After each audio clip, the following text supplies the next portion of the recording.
Le saviez-vous, le défrisage chimique des cheveux augmenterait le risque de cancer de l'utérus, du sein et également de l'apparition des fibromes chez la femme noire. Je vous explique comment dans la suite de cette vidéo. Bienvenue sur ma chaîne Daily Dose, j'espère que vous allez bien. Moi je me porte super bien, je m'appelle Peggy. Lors de mes recherches, vous vous rappelez que la dernière fois j'avais fait la vidéo sur cette chaîne où je parlais de défrisage et de combien de fois il faut se défriser par an. Moi j'avais opté pour le défrisage maxi 2 fois par an, mais certaines personnes trouvaient que c'était peu. J'ai donc continué à mener mes petites recherches parce que déjà à l'initial, en amont, on m'avait fait comprendre que le défrisage, l'excès de défrisage n'est pas bien. Lors de mes recherches, je me suis donc rendu compte que non seulement c'est pas bien de trop se défriser les cheveux, parce que ça empêche les cheveux d'avoir le volume, mais ensuite ça a un impact négatif sur la santé de la personne qui se défrise tout le temps.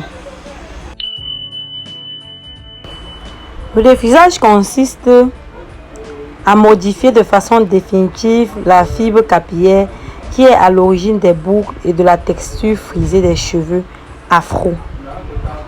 Le défrisage a donc pour but de transformer la texture des cheveux crépus frisés ou bouclés afin de le rendre plus lisse et plus raide.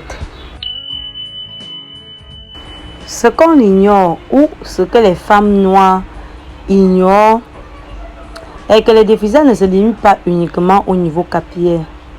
Le défrisage endommage la fibre capillaire et entraîne une perte de protéines, ce qui rend les cheveux des femmes noires plus fragiles, plus secs et plus cassants.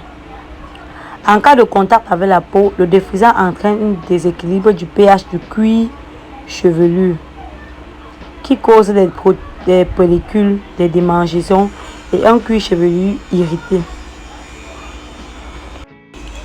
Sur le plan de la santé donc, une étude réalisée par l'American Journal of Epidemiology a permis de révéler que le défrisage serait à l'origine des fibromes utérines, de la puberté précoce et des problèmes urinaires chez les femmes noires.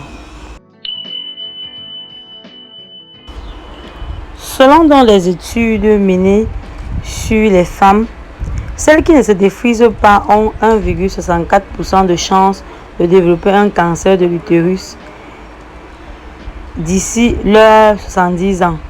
Par contre, les risques de cancer est plus élevé, soit de 4,05% chez celles qui se défrisent fréquemment. Et ce risque va en grandissant chez les femmes qui se défrisent plus de 4 fois l'année. Ceci serait dû principalement à la composition des produits de défrisage qui contiennent généralement les parabènes, les biphénols A et les métaux formaldéhyde, substances déjà classées comme cancérigènes. Ces produits sont absorbés par la peau puis entrent dans le sang et causent de gros dégâts dans l'organisme des femmes noires. Une autre conséquence des défrisages est l'alopécie qui débute au milieu de la tête. Elle est favorisée par une inflammation du follicule pileux qui, en se cicatrisant, entraîne une perte centrifuge. En fait, les brûlures souvent ressenties lors du défrisage des cheveux ne sont donc pas anodines. En réalité, elles amorcent la destruction des follicules pileux, ce qui est susceptible de détruire les follicules et conduire à une alopécie et à une perte de cheveux irréversible. Selon une étude, les produits défrisants provoquent des déséquilibres hormonaux chez les femmes. Le risque est encore plus élevé chez les fillettes noires dont les cheveux sont défrisés très tôt, connaissant une puberté très précoce. Et ce déséquilibre est lié aux composants œstrogènes contenant dans les défrisants qui affectent le système hormonal. Chez les femmes noires, on risque jusqu'à l'infertilité, l'ablation de l'utérus.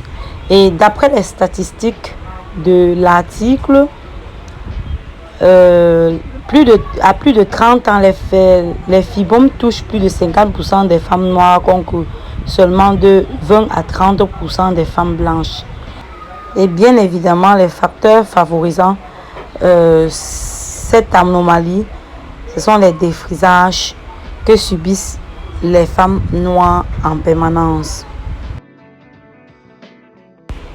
Selon les chercheurs, en 2016, le propylène pouvait entraîner les irritations des voies respiratoires et provoquer les convulsions chez les plus jeunes, sans oublier d'attaquer le foie et les reins et créer l'insuffisance hépatique. D'après tous ces cas, donc, la nécessité d'arrêter le défrisage ne s'inscrit pas uniquement dans une volonté de rejoindre un mouvement politique ou ne se limite pas seulement à une lutte identitaire. C'est surtout un enjeu sanitaire. Il est donc recommandé ici, ou moi je vous recommande d'utiliser le défrisant le moins possible, si possible une fois l'année ou maxi 2, parce que plus vous allez utiliser, plus vous exposez à des risques de cancer du sein, de l'utérus, également à ce que les organes soient attaqués. Vraiment, et surtout chez les enfants, évitez de les exposer à ça très tôt.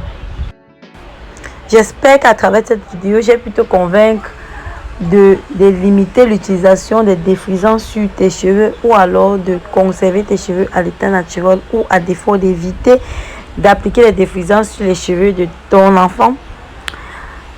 Alors je vous dis à très bientôt pour une nouvelle astuce vidéo. Portez-vous bien. N'oublie pas de t'abonner, de liker et également de partager la vidéo autour de toi. Alors bye bye.